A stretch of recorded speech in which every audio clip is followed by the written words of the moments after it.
Bueno, para nosotros es un gusto, un placer recibir y charlar en esta entrevista al doctor, profesor Roberto Quiñones Molina, médico neurológico naturalizado argentino de origen cubano, quien es médico, director médico del Centro de Rehabilitación Reviogral en Buenos Aires, precisamente, y miembro titular de la Sociedad Neurológica Argentina. Vamos a hablar con el doctor, eh, precisamente buscamos algunos temas para hablar de que nos defina el dolor. ¿Cómo podemos definir el dolor? Lo convocamos Bueno, para esto. Doctor, un abrazo, ¿cómo le va? bien, bien, gracias a usted y a todos los radioyentes de Santa Fe por interesarse en nuestro tema de salud. Por favor. Mira, el dolor se entiende como una manifestación consciente, porque para que uno la sienta tiene que ser consciente, subjetiva, porque cada sujeto, cada persona la recibe y la valora según múltiples, digamos, parámetros personales. O sea, una sensación consciente, subjetiva, casi siempre desagradable, casi siempre molesta, muchas veces invalidante, que traduce o expresa una señal endógena del cuerpo de que algo no anda bien en su interior. O sea, es una expresión de que hay algún problema, ya sea alguna enfermedad, ya sea algún golpe, algún traumatismo, que ha generado algún cambio en los tejidos y que esto emite una señal que se interpreta conscientemente por cada persona subjetivamente y que en algunos puede ser muy molesta, muy incómoda, muy desagradable, y hay otros que la toleran, digamos, con un mejor umbral. Los dolores se pueden clasificar en agudos, cuando es algo que tiene, digamos, muy poco tiempo de evolución. Por ejemplo, un traumatismo deportivo jugando al fútbol, alguien se golpeó y tiene un dolor inmediato, o un dolor crónico cuando ya pasa más de 2 meses, 3 meses, algo que ya perdura. Uh-huh. Pueden tener causas, digamos, traumáticas, como pueden ser los dolores también síntomas de enfermedades, ya sean de tipo degenerativa, enfermedades tumorales. El dolor puede ser también manifestación de fenómenos involutivos del ser humano, como por ejemplo la artrosis, que es el envejecimiento y deterioro de las articulaciones con el paso del tiempo. Puede ser también, digamos, común el dolor a los problemas como la osteopenia, la osteoporosis. Puede verse también en trastornos posturales, como por ejemplo en la escoliosis. O sea, múltiples pueden ser las causas de dolores, y es por eso que a cada caso en particular hay que verlo, escucharlo, examinarlo detenidamente, ver los estudios que trae, pues estudios nuevos, para ver cuál es el diagnóstico, la causa real y última de ese dolor, para poderlo tratar con objetividad. Doctor, a ver, ¿se pueden prevenir de alguna manera los dolores y de qué manera? Mira, hay dolores que sí se pueden prevenir. Los dolores que son generados por traumatismo, por golpe, por ejemplo, como ya habíamos nombrado, los dolores, digamos, por prácticas deportivas, por estrés, por exceso digamos, de alguna de algún ejercicio, etcétera, esos son, digamos, prevenibles, son prevenibles con técnicas de calentamiento muscular, con elongaciones, con estiramiento, con un reacondicionamiento físico gradual. O sea, y bueno, ser, digamos, también cuidadoso en las prácticas deportivas, porque lo que yo veo acá en el país es que con esto de que la gente es muy fanático del fútbol, uno ve en nuestra consulta gran cantidad de personas lastimadas, gran cantidad de personas con traumatismo, que después, bueno, si no se curan, arrastran una buena parte de su vida, síntomas, secuelas, y eso sí son, digamos, evitables con cuidado, con entrenamiento gradual y mantenido, con elongaciones, con estiramiento. Y bueno, caso de que esto no sea suficiente, existen los tratamientos de rehabilitación kinesiológica, fisioterapéutica, complementaria, existen los medicamentos que van desde la gama de medicamentos naturales, fitomedicina, terapias complementarias, hasta tratamientos ya, digamos, convencionales químicos. Claro, yo le quería preguntar esto, si se puede enfrentar un dolor sin utilizar medicamentos o son necesarios los medicamentos, ¿no? No siempre son necesarios los medicamentos.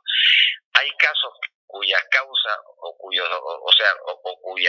cuya patología son crónicas, son avanzadas y sí lo ameritan. O sea, hay casos en los que sí necesariamente no queda otro remedio que combinar los tratamientos físicos, los tratamientos complementarios con medicamentos, y hay otros que están en estadios iniciales, menos comprometidos, que con una buena fisioterapia, o sea, llámese fisioterapia cuando uno usa toda la aparatología de última generación que emite algún tipo de energía física capaz de desinflamar lo que está inflamado, descontracturar lo que está contracturado.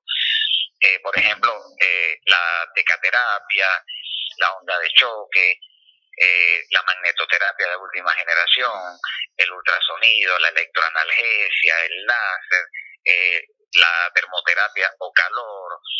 Se pueden utilizar infinidad de otras cosas que no son necesariamente fármacos que se toman por boca. Pueden ser la proloterapia o inyecciones locales regenerativas, la ozonoterapia. O sea que no siempre es necesario sí o sí el uso de fármacos, de medicamentos calmantes, aunque hay algunas patologías o grupos de pacientes en los que no queda más remedio que al menos combinarlo con alguna dosis de estos. ¿Y cómo se trata durante el envejecimiento el dolor de alguna manera también? Es otro punto, sin duda es importante, ¿no? Es un tema muy interesante. De hecho, la mayoría de los pacientes que concurren a nuestra institución son adultos mayores, o son personas discapacitados, o son adultos mayores que ya les tocó en su puerta, por ejemplo, artrosis, artritis, tendinitis, tendinosis, bursitis. Entonces, en muchos casos, todas estas patologías que son vinculadas, osteoporosis, osteopenia, que están vinculadas al proceso mismo de envejecimiento, generan dolor.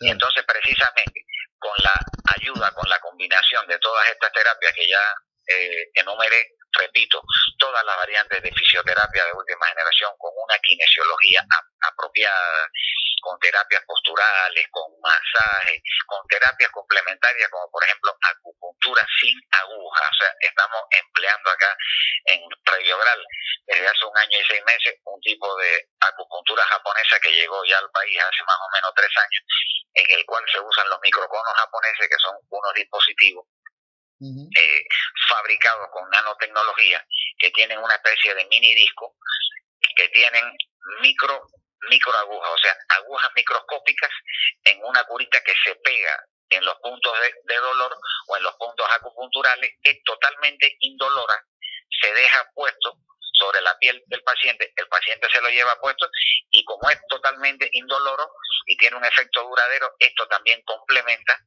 todos los tratamientos que se hacen acá en la institución.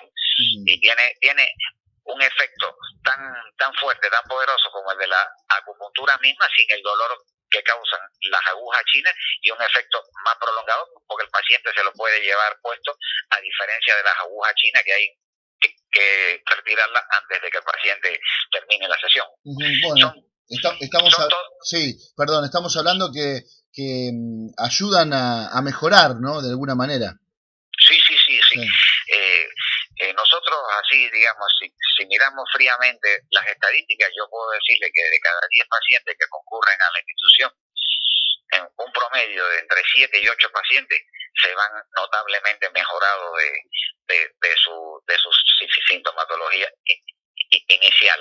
No es que uno tampoco tenga acá ni curas milagrosas, ni tratamientos mágicos, que en realidad en el tratamiento del dolor no existen. Cada paciente es una persona totalmente única e irrepetible, que tiene su manera de sentir, su manera de padecer, su manera de sufrir. Entonces uno tiene que adecuar todos los tratamientos personalizadamente a ese individuo, y es por eso que el dolor es algo de tratamiento complejo, interdisciplinario, y donde tener un 75, un 80% de pacientes que mejoran significativamente no es poca cosa. Por último, ¿qué hacemos con el tema de los dolores de cabeza? Una cuestión típica, a lo mejor característica en las personas, doctor. Mira, la cefalea, aunque uno no lo crea, es una de las principales causas hoy de inasistencia escolar, de inasistencia laboral. Afecta en algunas estadísticas entre el 2.4 y el 4% de la población. Suele ser, cefaleas esporádicas, aquellas que se repiten infrecuentemente, o cefaleas crónicas con aspecto migrañoso, aquellas que se suelen repetir muy frecuentemente durante el mes. Hay personas muy migrañosas, para que tenga usted idea, que están de los 30 días del mes, casi están 15 días con dolor de cabeza que dura entre 2 y 4 horas mínimo. Entonces, fíjese lo invalidante que puede llegar a ser en algunos casos el tema de la cefalea. Lo principal en el tema de la cefalea es estudiar individualizadamente cada paciente, verlo en consulta, examinarlo, interrogarlo bien, los antecedentes, ver las características del dolor de cabeza que tiene, con qué otra sintomatología se acompaña ese dolor, si es un dolor puro, si es un dolor que se acompaña de náuseas, vómito, con fotofobia, con sonofobia. Entonces, en base a eso, uno puede indicar algún que otro estudio de imagen para descartar causas, causas encefálicas, como por ejemplo algún tipo de quiste, absceso, tumor. Pero bueno, en su mayoría se debe a fenómenos de tipo vasculares, que no traducen en la mayoría de los casos que haya una enfermedad grave, aunque en muchos casos, por su cronicidad, repito, es muy invalidante para la buena calidad de vida de la persona. Existen fármacos para prevenir estas crisis de cefalea y fármacos para contrarrestar o abortar los dolores de cabeza una vez que se hayan instalado. Y bueno, las terapias complementarias estas mismas, como la acupuntura, el masaje, la fisioterapia, pueden también, conjuntamente con los medicamentos, disminuir el número de crisis, disminuir la intensidad de los dolores y mejorar la calidad de vida de los pacientes. Hay cosas que se pueden hacer para que las personas estén mejor, sin lugar a dudas. Bárbaro. Gracias, doctor. Le dejo un abrazo. Es un gusto haber charlado con usted. Gracias a usted y a su disposición. Gracias. Hasta luego. Muy amable. Chao, adiós. Roberto Quiñones Molina, médico, ahí lo escuchábamos hablando en nuestra emisora sobre el tema del dolor.